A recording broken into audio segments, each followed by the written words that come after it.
I've held thousands of hands at the end of life. They never talk about money.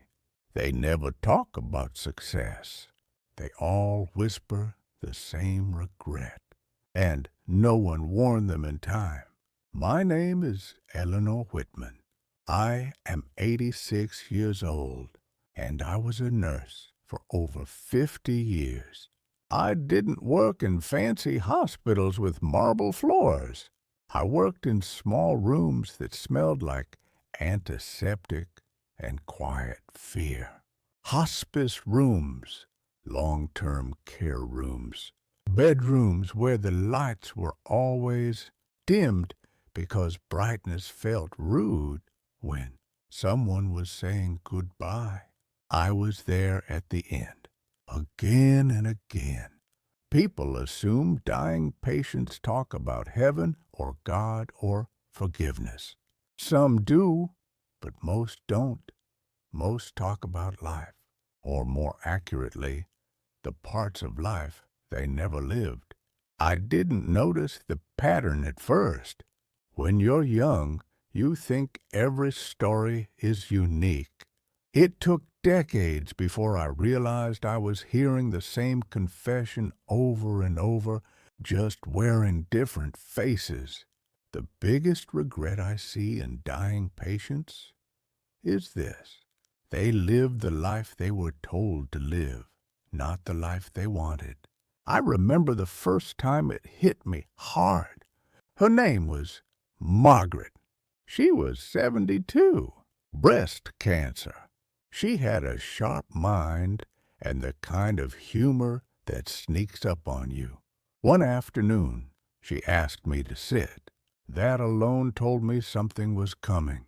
Patients don't ask you to sit unless they want more than medication. She said, "Eleanor, can I tell you something without you trying to fix it?" I nodded.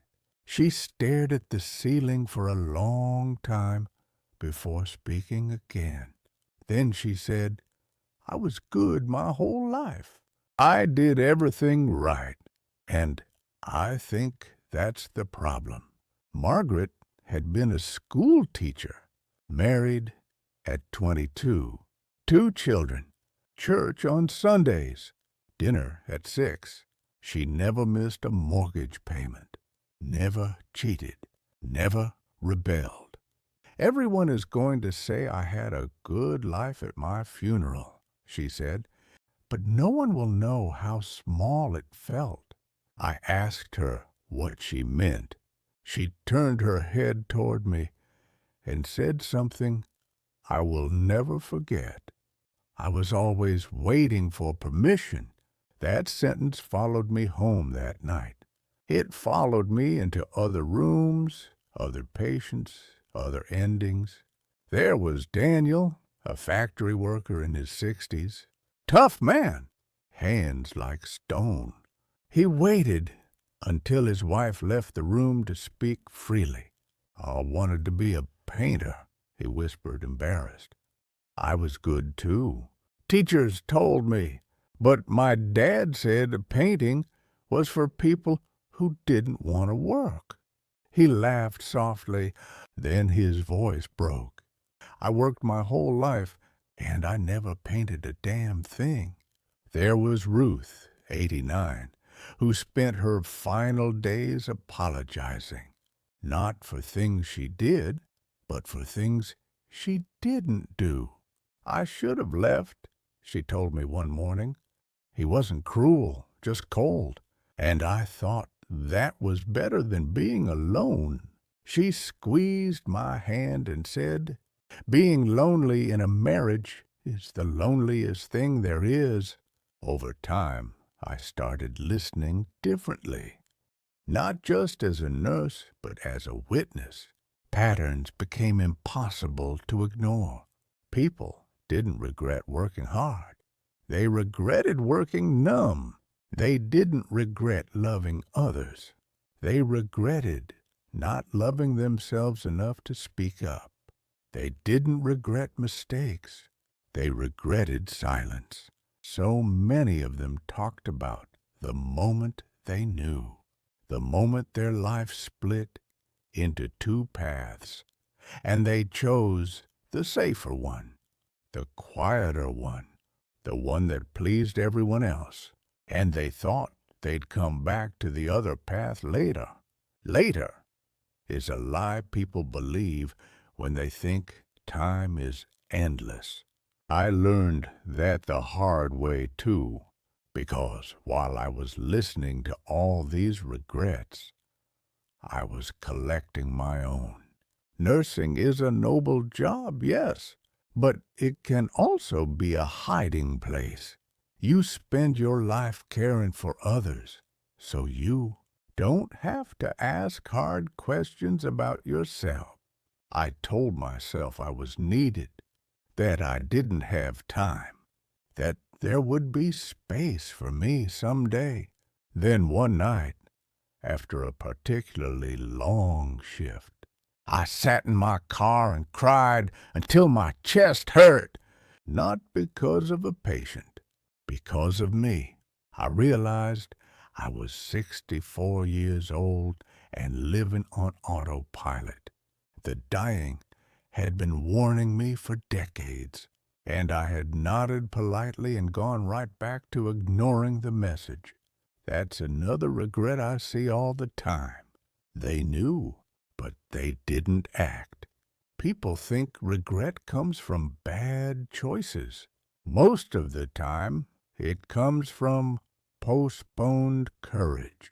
I watched people run out of time while waiting to feel ready. They waited to leave the job. They waited to say no. They waited to be honest. They waited to choose themselves. And when the waiting was over, so was the chance. One man said to me, 2 days before he died, "I thought fear would disappear when I got older. It didn't. I just got better at obeying it." That sentence still keeps me awake some nights. If you're wondering whether dying people talk about money, let me be clear. They don't. Not once did someone grab my hand and say, "I wish I had worked more overtime." They talked about missed mornings, missed conversations, missed versions of themselves. They talked about the voice inside them they kept quiet so others would stay comfortable. And here's the cruelest part. Most of them believed they were being responsible. They thought self-sacrifice was the same thing as virtue. They thought endurance was the same thing as purpose. No one told them there was a difference. I wish I could go back and shake them gently when they were younger. I wish I could say, "You don't get extra points for disappearing from your own life." But I can't, so I tell you instead. Because if you're listening to this, you still have time. And time is the one thing my patients would give anything to have back. This story isn't finished.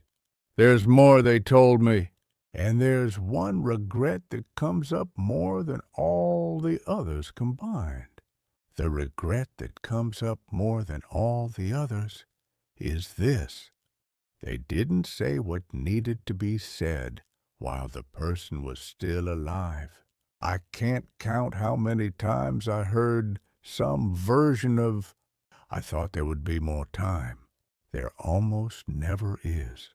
People imagine death as dramatic, final speeches, perfect moments. That's not how it usually happens. It's quiet, sudden, or slow and exhausting, and by the time someone realizes the conversation mattered, the other person can't hear it anymore. I remember a woman named Claire, 78, heart failure. She asked me to adjust her pillows, then whispered, "Do you think people know we loved them, even if we didn't say it much?" I didn't know how to answer that honestly without hurting her. So I said, "Some do." She nodded. Then tears slid sideways into her hairline. "I was raised to believe love was shown through duty," she said. "Cooking, cleaning, staying." I never said the words. I thought they were obvious. Her daughter arrived later that evening. They talked about weather, about a neighbor's dog, about anything but the thing that mattered. Claire watched her daughter walk out and said nothing. Afterward, she said to me, "I should have been braver." That word comes up a lot. Braver, not louder, not tougher, just braver in small human ways. There was a man named Thomas who asked me to call his brother. They hadn't spoken in 30 years. Pride does that. Time turns it into a habit. When the brother answered, Thomas froze. He stared at the phone like it was something dangerous. I almost took it back. Then he said, "I'm dying." Silence. Then a shaky voice on the other end. They talked for 3 minutes. Not about the fight, not about who was right. Just about fishing as kids, about their mother's laugh. When the call ended, Thomas closed his eyes and said, "I wasted decades protecting my ego." He died the next morning. I want you to understand something. These moments aren't rare. They're the norm. Regret at the end of life isn't dramatic or poetic. It's simple and heavy. I should have called. I should have said I was sorry.